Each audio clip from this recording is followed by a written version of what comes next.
Salut tout le monde, bienvenue au podcast C'est Beau-Frère. Cette semaine pour le frère, je vais parler de Christine Mary, une jeune femme qui tue ses deux meilleurs amis. Nice. Belle amie.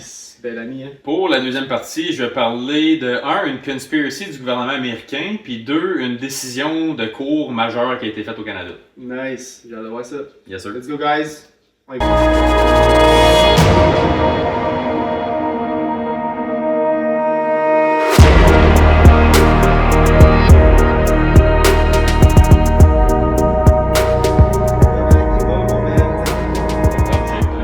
Top shape.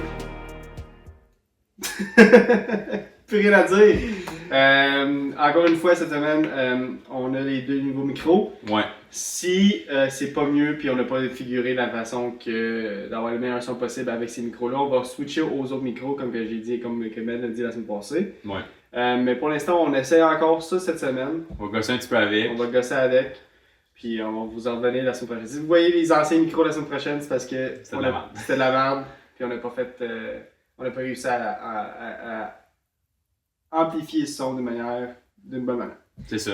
Mais juste une petite parenthèse qu'on voulait faire dans l'autre podcast, mais on parlait de nos genoux pendant 15 minutes. Le gros retour de Linus Hallmark avec ça. les sénateurs d'Ottawa. Pour ceux qui n'écoutent pas le hockey, Avancer peut-être le podcast de 5-10 minutes. ouais. Mais comme pour ceux qui connaissent un petit peu ça, mais qui n'ont pas vu les gros détails, il y a eu de la merde avec des rumeurs des sénateurs d'Ottawa que Linus Hallmark aurait trompé sa femme, qui s'est fait poigner, puis que là... Il a rat toute l'équipe en disant que toute l'équipe trompait leur femme. Puis là, moi je fais juste dire, je n'aimerais pas de nom parce que je suis pas censé le savoir, mais je connais quelqu'un qui connaît le neveu d'un des plus gros news reporters de hockey au Canada. Je n'aimerais pas son nom, mais moi je vais te le dire.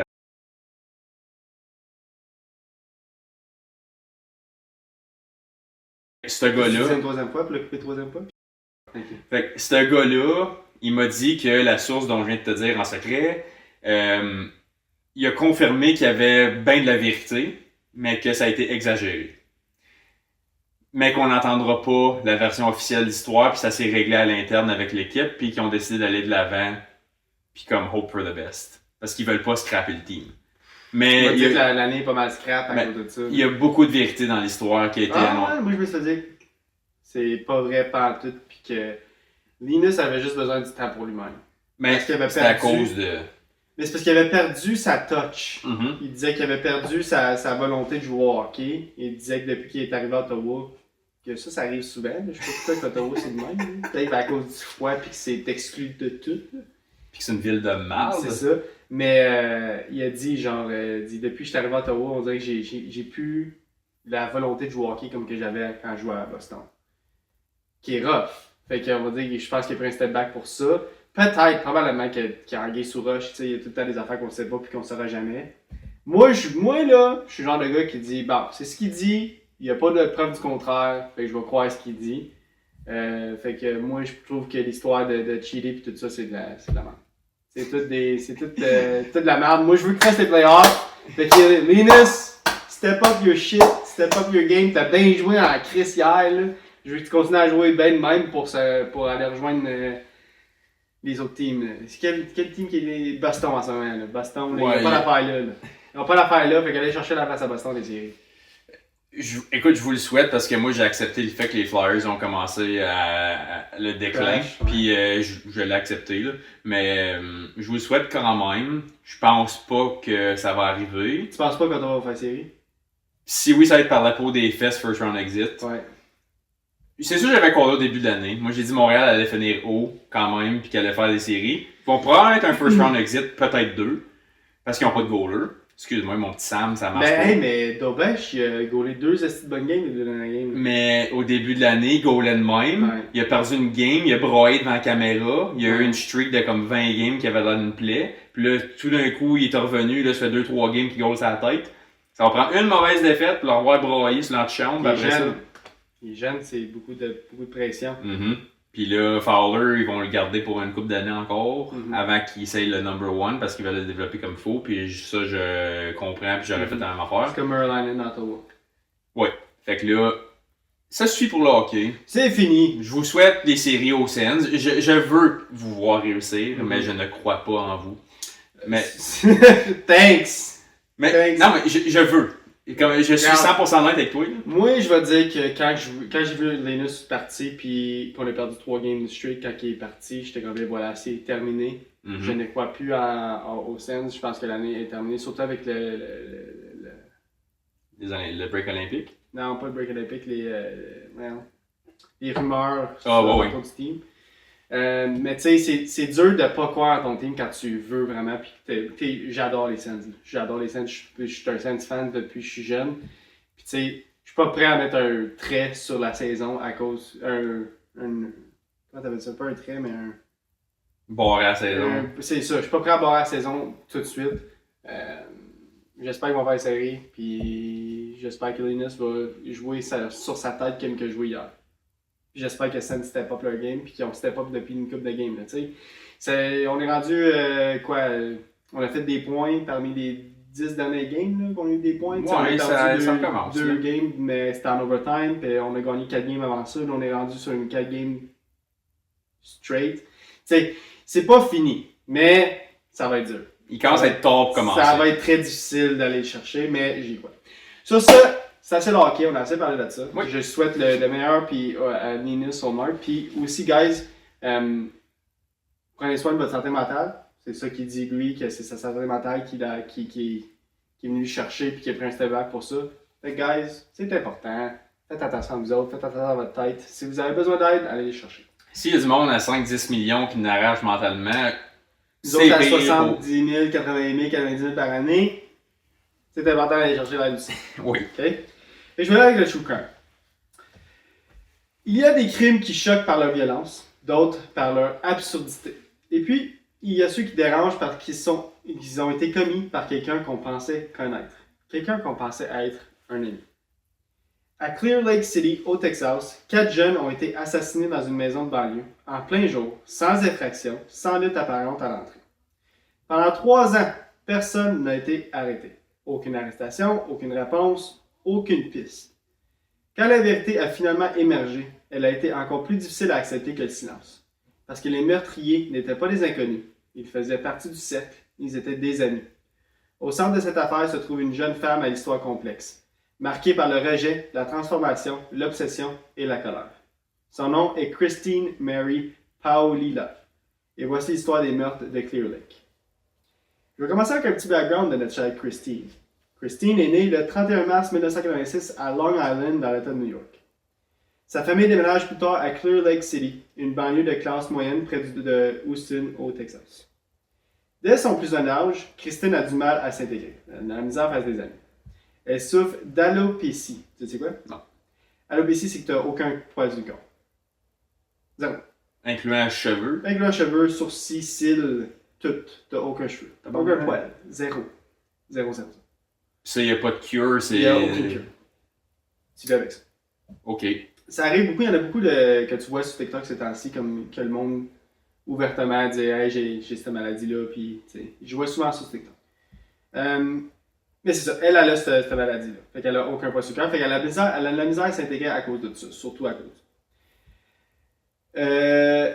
C'est ça, la policie, c'est une maladie qui provoque la perte de cheveux, les sourcils, les cils, tout, comme j'ai dit.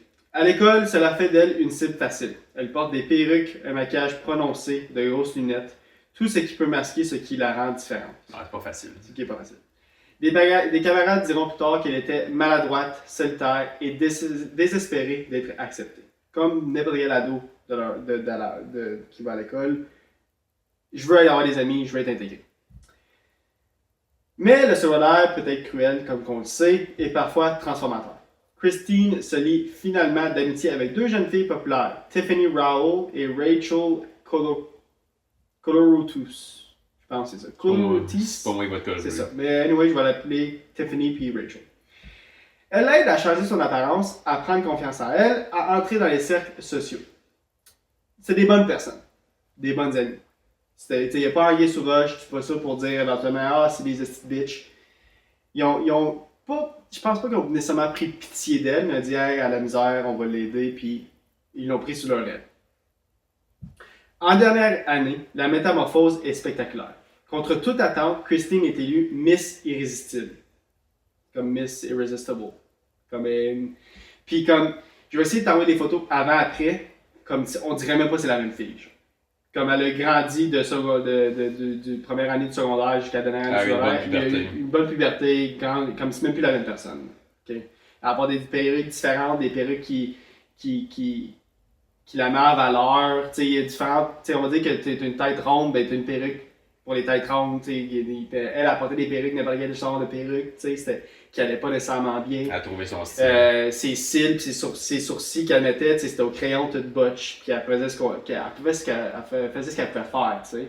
Mais là, ses amis ont aidé à dire ouais, tu pourrais peut-être faire ci, peut-être faire ça. Puis qu'il y a vraiment une grosse transformation. Qui est vraiment bonne pour elle. Vraiment.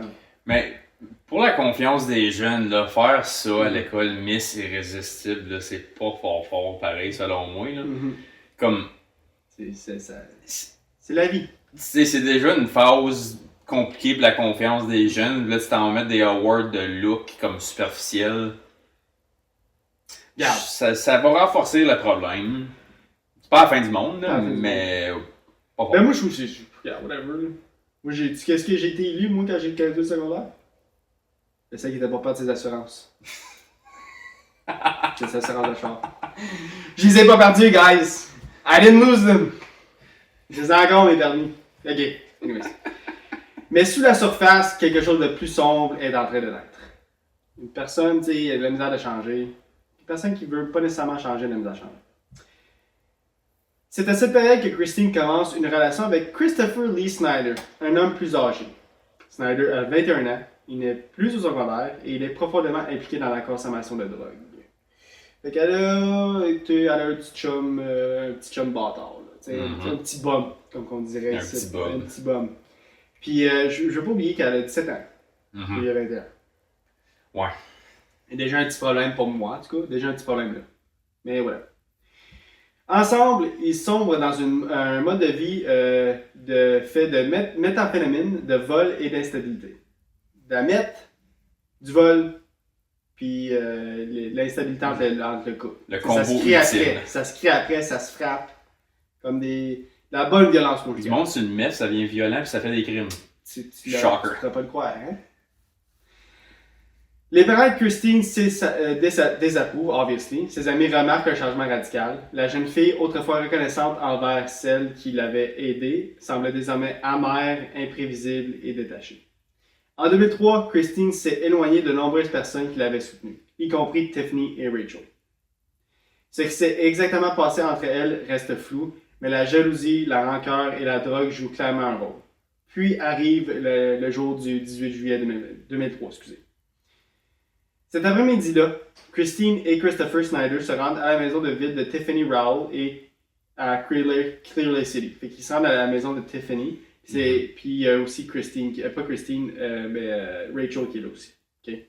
À l'intérieur se trouvent 4 personnes. Tiffany Rowell, qui est maintenant 18 ans. Il y a Rachel Coloroutis, 18 ans, les deux amis de Tiffany, de Christine, excusez. Puis il y a Marcus Preseda, 19 ans, le chum de Tiffany. Puis Adalbert Sanchez, 21 ans, qui est un ami de Marcus, du chum de Tiffany. OK? Fait qu'il y a 4 personnes dans la maison. Tiffany, Rachel, les deux amis. Il y a Marcus, le chum de de Tiffany, excusez. Puis il y a l'ami de Marcus. OK. Fait 4 personnes. Okay. Tu me suis? Oui. OK. Ce qui suit sera reconstitué plus tard par les enquêteurs à partir de preuves et de témoignages. Les autorités pensent que Christine et Snyder avaient l'intention de voler de la drogue qu'ils croyaient présente dans la maison. Guess what? Il n'y avait pas de drogue. Okay. Pour une fois. Non, mais eux autres, ils disent on va aller chez Tiffany. Oh, ok. Puis on va aller voler la drogue qu'elle a. Il n'y avait pas de drogue. Ils pensaient qu'il y avait la drogue, il n'y en avait pas. Puis ils ont fouillé comme fou. Minute. Ok, c'est bon. À un moment donné, une dispute éclate. Puis, les coups de feu retentissent. 2 armes sont utilisées. Un pistolet semi-automatique de 9 mm puis un revolver calibre .38. 2 guns différents.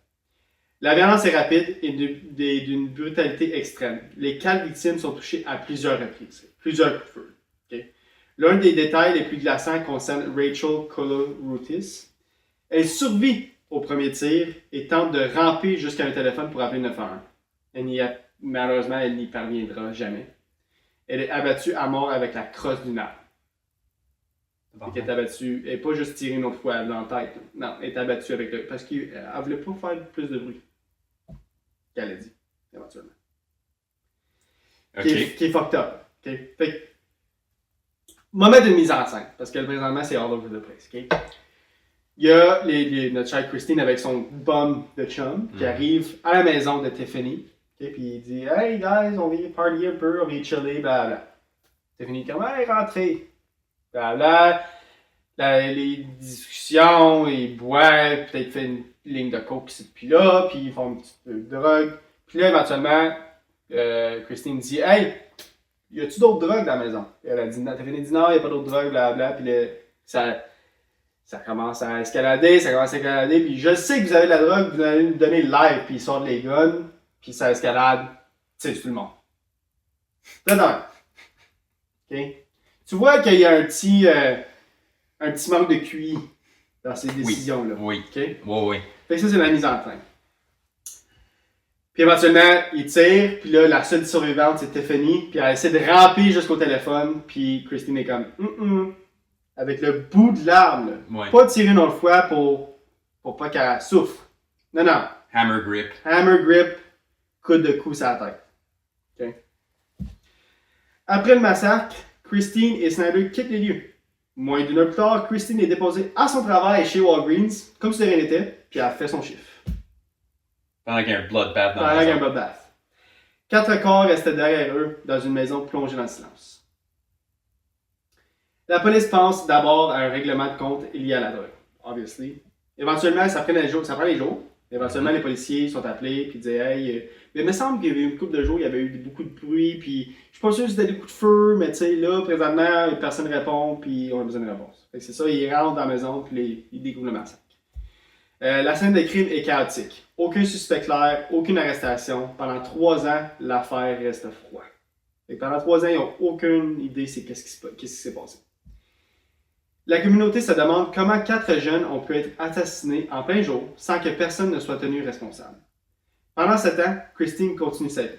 Elle se marie avec un autre homme, Stanley Justin Roth, et erre à travers le Texas luttant contre la dépendance. Mais les secrets finissent toujours par surmonter à la surface. Monter à la surface et en 2006, tout bascule.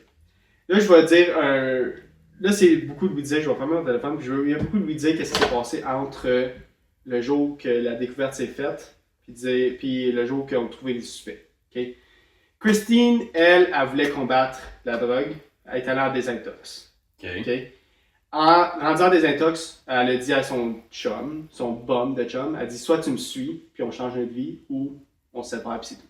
Lui, c'est un fuck all, fait qu'il a décidé de continuer à faire la drogue, fait que les deux sont séparés. Les deux gardent il a dit ok, toi tu gardes le secret, moi je garde le secret de mon bord, on s'en va chacun de mon bord. Il n'y a plus aucun mot qui se dise à partir de là. Les deux font leur part. Fini, ils sont partis, ils sont séparés. Elle rentre en désintox, elle rencontre un nouveau chum. Mm-hmm. Lui aussi est en désintox, les deux se marient, puis les deux ils combattent. Ils ont combattu leur dépendance, ils ont plus de drogue en eux, puis pendant des années.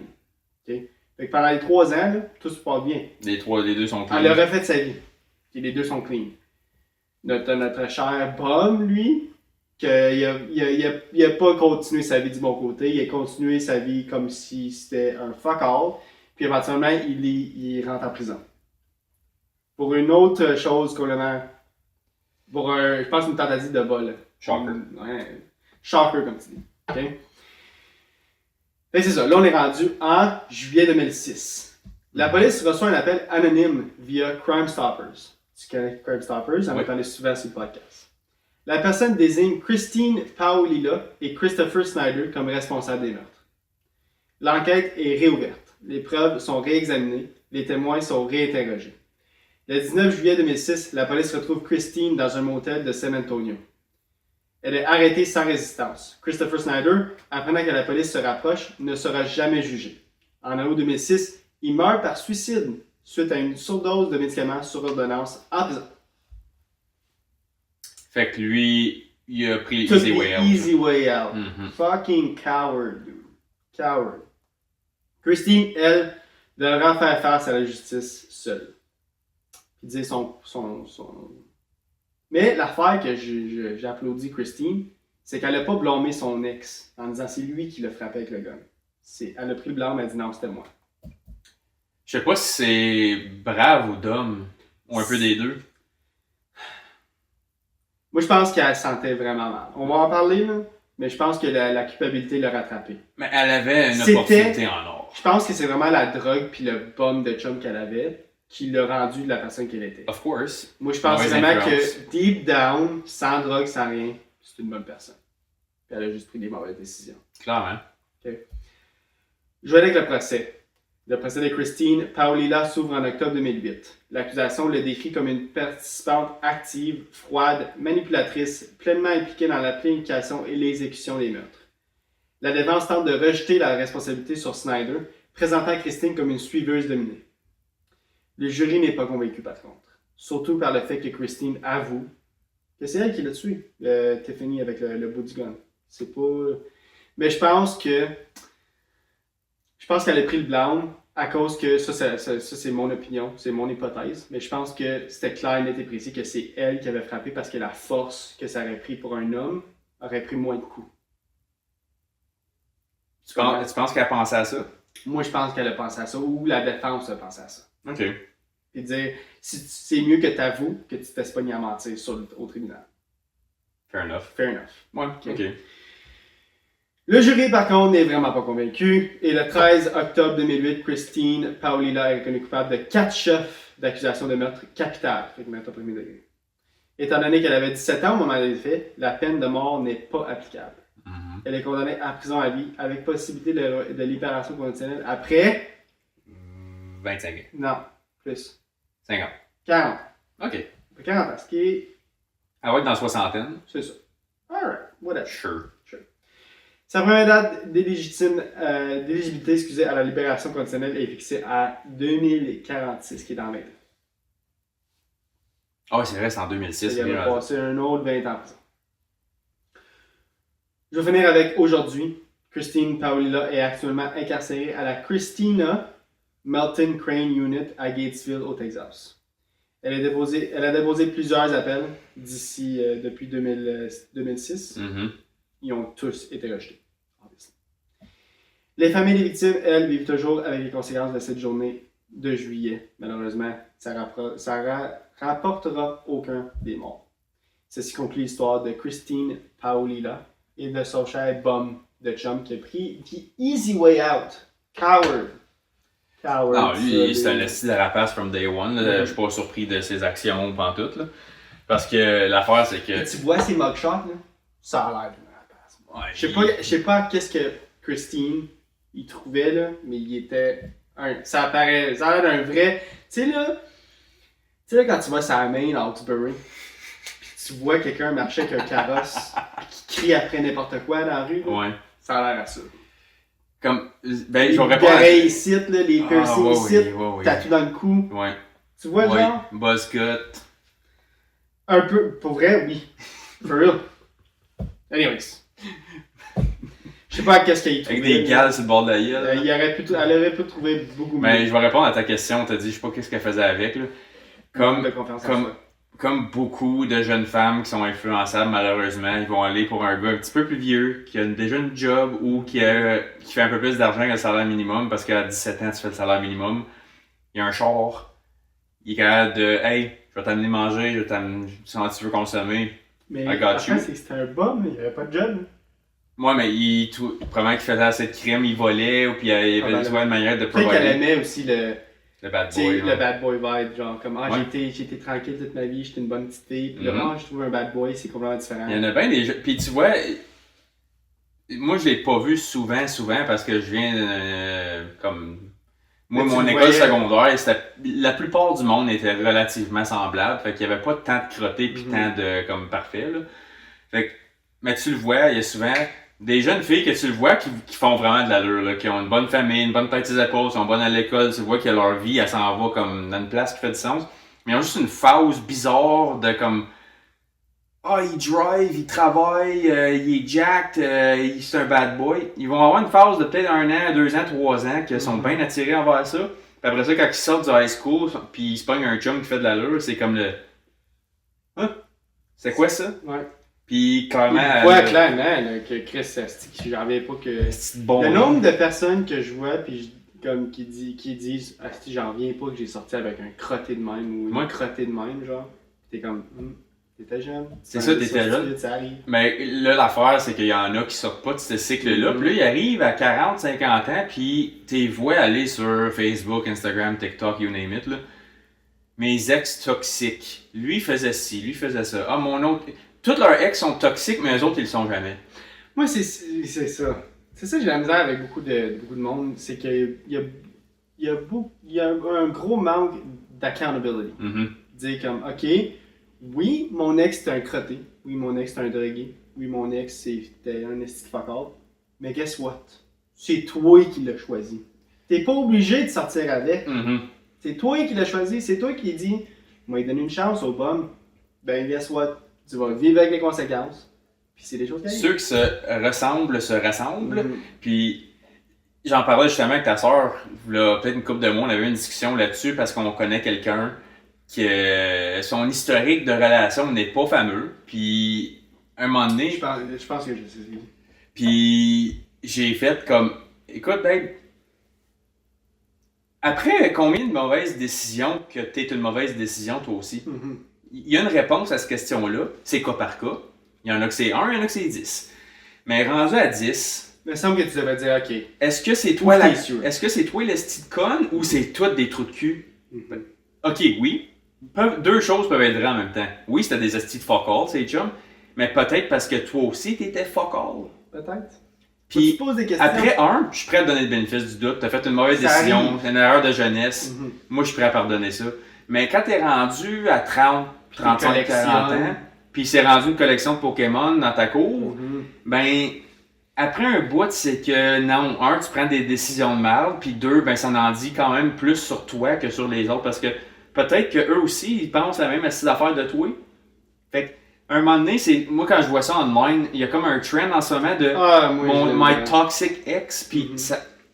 Même si c'est vrai. Puis en plus, là, aussi, ça peut être vrai, mais il y a tout le temps deux côtés à l'histoire, deux côtés de la médaille. Si tu n'as pas entendu son côté à lui. Non. C'est des ça. Des fois, tu écoutes une histoire, t'es comme un style fuck all. Puis tu écoutes l'autre partie, puis t'es comme, ben normal. Ouais, comme, OK, il se pognait, puis ça a mal fini, puis il y en a un qui est mort on, puis l'autre non. C'est ça. Mais en tout cas, ce trend-là, je vous fais une petite parenthèse, ce trend-là de My Toxic Ex online, pourquoi t'en as tout le temps, pas juste un, t'en as 3, 4, 5, ben à un moment donné, c'est juste toi qui sais pas jouer aux cartes. T'es juste pas un. T'es pas un bon partner, toi non plus. T'es pas un bon player. Non, c'est comme hate the game, not the player, puis toi tu hate les players, puis tu joues mal la game toi aussi. Clairement, tu perds tout le temps. Fait que t'es pas là, t'es aussi pire. Tu diras le nom de la personne après, moi je pense que c'est. Ok. Sur ce, on finit True Crime. Ouais. Merci d'avoir écouté True Crime si vous écoutez seulement True Crime.